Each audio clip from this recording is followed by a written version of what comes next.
Hello friends, स्वागत है आपका आपके YouTube channel all study centre पर। तो आज की इस वीडियो में हम बात करने वाले हैं जेसीईआरटी क्लास 8 हिस्ट्री का चैप्टर 3 का नाम है ग्रामीण जीवन एवं समाज। इसके बारे में हम आज पढ़ेंगे। तो बढ़ते हैं हमारे क्वेश्चन आंसर की तरफ। तो यहाँ पर फर्स्ट में हमारा दिया गया है रिक्त स्थानों की पूर्ति कीजिए। तो का में हमारा है ईस्ट इंडिया कंपनी को बंगाल की दीवानी किस ईस्वी में मिली थी। तो यहाँ क्या हो जाएगा हमारा 12 अगस्त 1765 ईस्वी में ईस्ट इंडिया कंपनी को बंगाल की दीवानी 12 अगस्त 1765 ईस्वी में मिली। खा में हमारा पूछा गया है अस्थाई बंदोबस्त व्यवस्था किसने लागू की। तो यहाँ क्या हो जाएगा हमारा लॉर्ड कॉर्नवालिस ने। अस्थाई बंदोबस्त व्यवस्था लॉर्ड कॉर्नवालिस ने लागू की। ग नंबर में हमारा पूछा गया है महालवाड़ी व्यवस्था की रूपरेखा किसने तैयार की। तो यहाँ हमारा हो जाएगा हॉल्ड मैकेंजी ने। महालवाड़ी व्यवस्था की रूपरेखा हॉल्ड मैकेंजी ने तैयार की थी। घा में हमारा पूछा गया है टॉमस मुनरो ने किस व्यवस्था और कहाँ पर लागू की। तो यहाँ क्या हो जाएगा हमारा रैयतवाड़ी व्यवस्था मद्रास और बम्बई में लागू किया। टॉमस मुनरो ने रैयतवाड़ी व्यवस्था मद्रास और बम्बई में लागू की थी। अगले नंबर में हमारा पूछा गया है नील विद्रोह की शुरुआत बंगाल के किस जिले में हुई थी। तो कौन से जिले में हुई थी नदिया जिले में। नील विद्रोह की शुरुआत बंगाल के नदिया जिले में हुई थी। बढ़ते हैं हमारे अगले क्वेश्चन आंसर की तरफ। तो यहाँ दिया गया है निम्न प्रश्नों का उत्तर दीजिए। का में हमारा पूछा गया है रैयतवाड़ी व्यवस्था कहाँ और किसके द्वारा लागू की गई थी। तो यहाँ हमारा उत्तर में दिया गया है रैयतवाड़ी व्यवस्था मद्रास और बम्बई में। किसमें मद्रास और बम्बई में टॉमस मुनरो द्वारा लागू की गई थी। मद्रास और बम्बई में टॉमस मुनरो ने लागू की थी। बढ़ते हैं हमारे अगले क्वेश्चन की ओर। तो हमारा अगला क्वेश्चन है क्वेश्चन नंबर खा में पूछा गया है नीच खेती व्यवस्था के तहत नील की खेती कैसे होती थी। नीच खेती का मतलब होता है जो खुद से करते हैं, जो हम जमीन लेके उसमें नील की उपज करते हैं। तो यहाँ उत्तर में दिया गया है नीच खेती व्यवस्था के तहत नीच बागान मालिक अपनी जमीन पर नील का उत्पादन करते थे।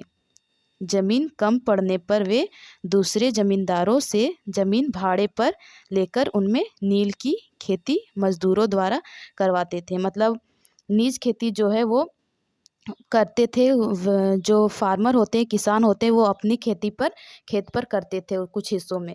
और अगर उनका ज़मीन कम पड़ जाता था नील की खेती करने के लिए तो अब भाड़े पर ज़मीन लेकर नील की खेती करते थे और मजदूरों के द्वारा उसे करवाते थे। बढ़ते हैं हमारे अगले क्वेश्चन की ओर। तो हमारा अगला क्वेश्चन है क्वेश्चन नंबर गा में हमारा पूछा गया है बागान मालिक और किसानों के बीच होने वाले अनुबंध में क्या शर्तें रहती थी। मतलब बागान मालिक और जो किसान के बीच कुछ शर्त होती थी, वे शर्तें क्या क्या होती थी। तो यहाँ बताना है हमें। तो यहाँ आंसर में उत्तर में दिया गया है बागान मालिक और किसानों के बीच होने वाले अनुबंध, मतलब जो शर्तें हैं अनुबंध में बागान मालिक उन्हें नील के उत्पादन के लिए कम ब्याज दर पर कर्ज देते थे। मतलब ब्याज जो है वो कम देते थे। रैयतों को अपनी जमीन के 1/4 हिस्से में नील की खेती करनी पड़ती थी। मतलब जो फार्मर्स थे किसान थे उनको अपनी ज़मीन के 1/4 हिस्से में जो है वो नील की खेती करनी ही पड़ती थी। मतलब समझ लीजिए उनकी मजबूरी थी।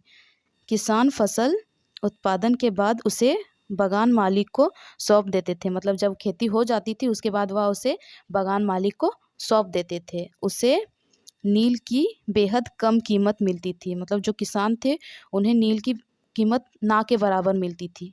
जिस हिसाब से वो काम करते थे उस हिसाब से उन्हें कीमत नहीं मिलती थी, जिसके कारण किसान कर्ज के चंगुल से नहीं निकल पाते थे। वे कभी निकल ही नहीं सकते थे कर्ज के चंगुल से। बढ़ते हैं हमारे अगले क्वेश्चन की ओर। तो हमारा अगला क्वेश्चन है क्वेश्चन नंबर घ में हमारा पूछा गया है रैयतवाड़ी व्यवस्था को दक्षिण भारत में क्यों शुरू किया गया था। जो रैयतवाड़ी व्यवस्था था उसे दक्षिण भारत में क्यों शुरू किया गया था। तो यहाँ उत्तर में दिया गया है, रैयतवाड़ी व्यवस्था को दक्षिण भारत में लागू करने का मुख्य कारण यह था कि इस इलाके में बड़े जमींदार नहीं थे। मतलब जो बड़े बड़े उद्योगपति होते थे, जमींदार होते थे, वो इस इलाके में नहीं थे। इसके तहत उपज से होने वाली आय का लगभग आधा भाग लगान के रूप में वसूल किया जाता था। उसका आधा भाग कर्ज के तौर पर ले लिया जाता था। मद्रास में यह व्यवस्था लगभग 30 वर्षों तक लागू रही, मतलब 30 वर्षों तक चली मद्रास में यह व्यवस्था। किसानों को इस व्यवस्था से अधिक लगान लिए जाने के विरुद्ध न्यायालय में जाने की अनुमति नहीं थी। मतलब जो ज़्यादा ब्याज लिया जाता था, इसके लिए वह कोर्ट में भी नहीं जा सकते थे। बम्बई और मद्रास में जहाँ यह व्यवस्था लागू की गई थी, वहाँ इसके बुरे परिणाम सामने आए।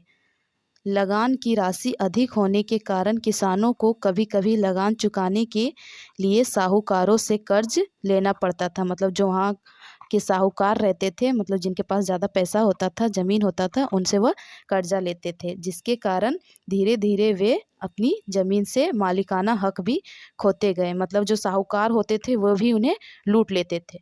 बढ़ते हैं हमारे अगले क्वेश्चन की ओर।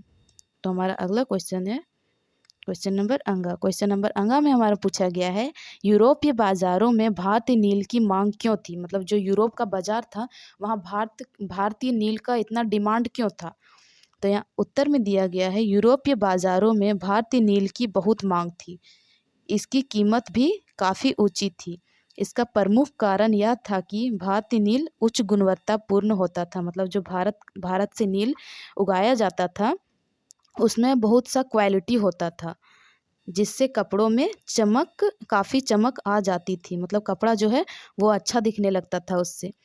इन्हीं कारणों में यूरोपीय बाज़ारों में भारतीय नील की व्यापक मांग थी। इन्हीं सब कारणों की वजह से जो है यूरोप के बाज़ार में भारतीय नील का जो है वो डिमांड था।